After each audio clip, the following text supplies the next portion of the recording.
이번 주 금요일인 19일 드디어 인천 아시안게임이 개막을 합니다. 그런데 이 아시안게임 기간 동안에 인천으로 자가용을 가지고 오시게 되면은 벌금 5만 원을 낼 수도 있다고 합니다. 대체 그래요? 무슨 일이 있는 걸까요? 네, 이번 주부터 인천시에서 시행되는 차량 2부제입니다. 차량 번호판의 끝자리를 홀수 짝수로 구분해 해당 일에만 운행할 수 있도록 하는 건데요. 위반할 경우 과태료 5만 원이 부과된다고 합니다.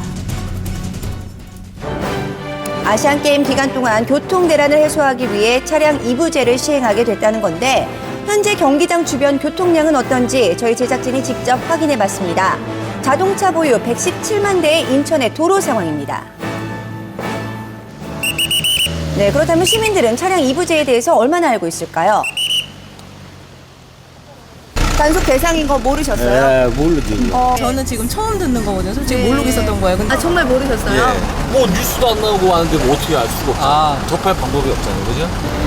네, 인천 시민들조차 모르고 있었는데요. 지금 보시면은요, 이렇게 인천 곳곳에서 아시안게임에 대한 안내 문구나 이렇게 현수막 등은 쉽게 찾아볼 수가 있지만 차량 2부제에 대한 안내 문구나 현수막을 찾아보기가 어렵습니다. 홍보가 제대로 안 되고 있네요. 자, 개막을 며칠 앞둔 지금도 차량 2부제에 대한 홍보가 제대로 이루어지고 있지 않은 상황이었습니다. 인천시청을 찾아가 봤습니다. 이렇게 미리 다 공지하지 못한 부분은 사실 그 어려움이 있습니다. 그래서 다만 큰 틀에서만 우리가 뭐 언급했던 사항이고 다만 우리가 현장에서는 그런 부분을 통해 가지고 보완해 나가면서 한다는 사항을 좀 다시 한번 말씀드리고 싶습니다. 네, 아시안 기간 내내 차를 운행해도 과태료 5만 원을 피할 수 있는 방법을 알려드리겠습니다. 네. 바로 이 허가증을 발급받으면 되는 건데요. 네. 부득이하게 인천 시내에서 차를 이용해야 되는 사람들은 인천 시민, 타 지역 시민 구분 없이 무조건 인천시 소재의 주민센터에서만 운행 허가증을 신청할 수 있다고 합니다. 네, 점심시간이 지났는데도 북적이고 있는 주민센터, 허가증을 쉽게 발급받을 수 있는 걸까요?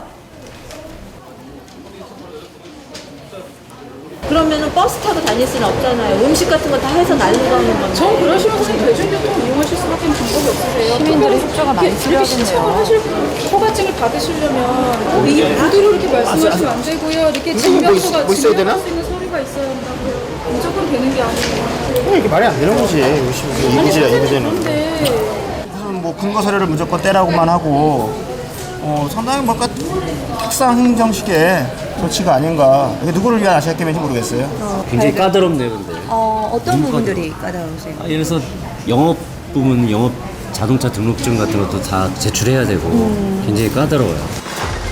네, 자동차 등록증은 기본이고요. 기준에 맞게 사업자 등록증, 재직증명서, 본인이 작성한 사유서 등을 함께 제출해야 한다고 합니다.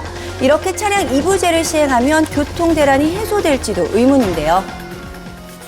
자율 2부제 했을 경우에 이 참여율이 한 5% 내외라고 합니다.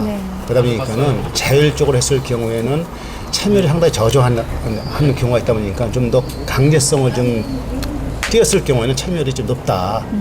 근데 그래서 이제 강제성을 이제 강제 2부제를 하게 됐는데 네, 시민들의 편의를 위해선 열악한 교통 환경을 개선하는 것이 더 중요하지 않을까요? 예.